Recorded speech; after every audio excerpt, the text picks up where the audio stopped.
So I've had this guy for a couple months and I've completed several projects with it. There's a couple here in front. Three here. I've completed several more than this though, but this is some koalas and a little cat that I painted. And these have finish on them. These are some wolves that don't have any finish on them yet. I still have a little sanding to do and cleaning up on them, but gives you a pretty good idea of how the saw does and what you can do with it. There's a bunch that you probably can't do with this saw, or it makes it difficult to do, and that would be anything that you have to do like inside cuts on, especially like if you have to remove the blade at all. Removing the blade on this thing is not fun, especially on the flat end blades. So overall thoughts and would I recommend it? I would say if you are brand new to scroll saws, wanting to get into the hobby for the first time, don't have any experience, and that those all describe me. This is my first time getting into scroll sawing. Then I would say, yeah, it's pretty good. It's a pretty nice saw overall, for someone that's starting out. If you have any sort of experience though, and I'd say a year plus, really, if you have a year plus experience, if you already have a scroll saw and you're looking to upgrade, I would not recommend it, just because I think this is a very entry level saw, based on my experience with it, research online, things like that. Like I said, it does do well, and obviously, I mean, you can get stuff done with it for sure. But there's going to be a lot of stuff that's going to aggravate you about the saw, especially when you start getting into using the plain end blades, the flat tip blades, the non-pin style. So I have some pin style blades too. They got the pins on the end, and so the pin style works really well with this saw, but the flat ends do not. I think I've already gone over it earlier in the video. The issues with it, just the way you've got to use these little, the little holders on each end. It's a pain. You've got to have a wrench to hold it so that you can tighten it with the Allen wrench. And I've already gotten into it earlier in this video, so you know my thoughts. Plain end blades on this saw, not going to be a fun time. Not a fun time at all to deal with. There are other saws, and they cost a lot more, that deal with plain end blades a lot better. And so if you are buying this saw thinking that this is going to be an easy, well, a good experience with flat end blades, I would say look elsewhere. But it will get the job done, and quality wise it seems decent quality, and yeah, I mean it cuts pretty well. It does take some time getting used to it and figuring it out. And when I first started, I was on the other table over there, and it was barely usable on that table, and it's because that table is so wobbly. This thing was just all over the place. The table was shaking and everything, so it made it really hard to do anything. I moved it over here and clamped it down, and it performs way better that way. Like, it doesn't even move this table. This table's much too big for it to move at all. So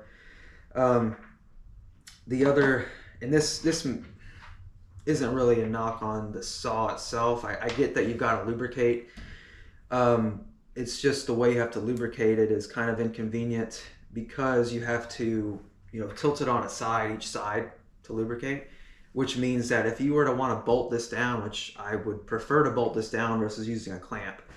So if this was bolted down, you've got to lubricate it every 8 hours of use. And so that's basically every other project, I would say.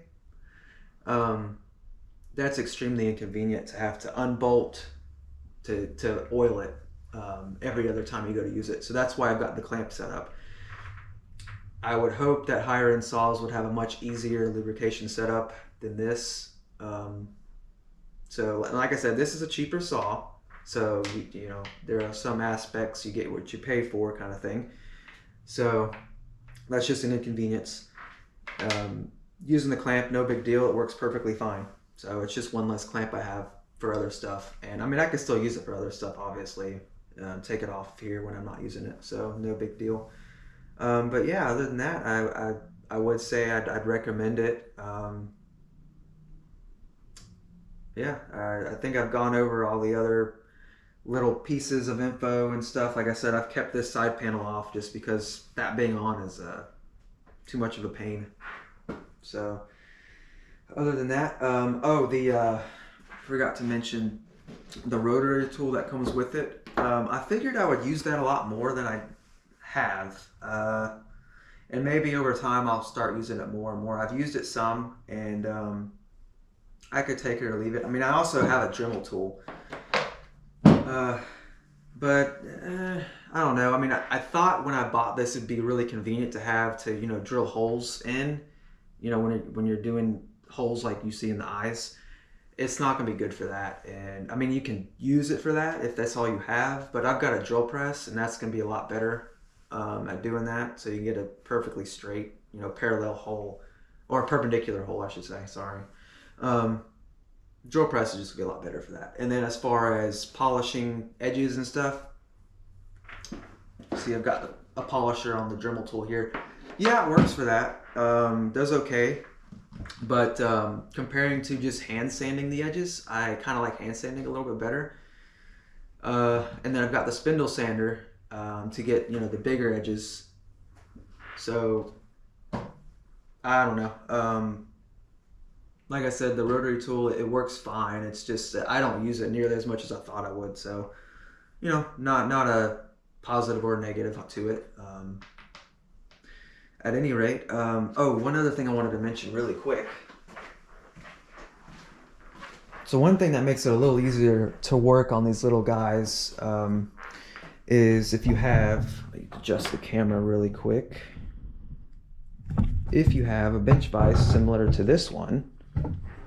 And so what I've done is I actually so I've got the regular jaws that I installed on here a while back, and then I built these inset jaws, and I put some leather in here, and that's so that I can put these little pieces in here and clamp them down, not super tight, and then I can work on them with the sandpaper, I can work on them with the file, and it's a lot easier having that. So I would suggest if you start scroll sawing, get you a bench vise and set up similar to this. It just makes it a lot easier to work with. So with that being said, I hope you guys enjoyed this video. I hope it helps somebody who is considering buying a scroll saw or this scroll saw. Either way, hopefully it helps somebody out. And thanks for watching, and I will catch you on the next one. Take care.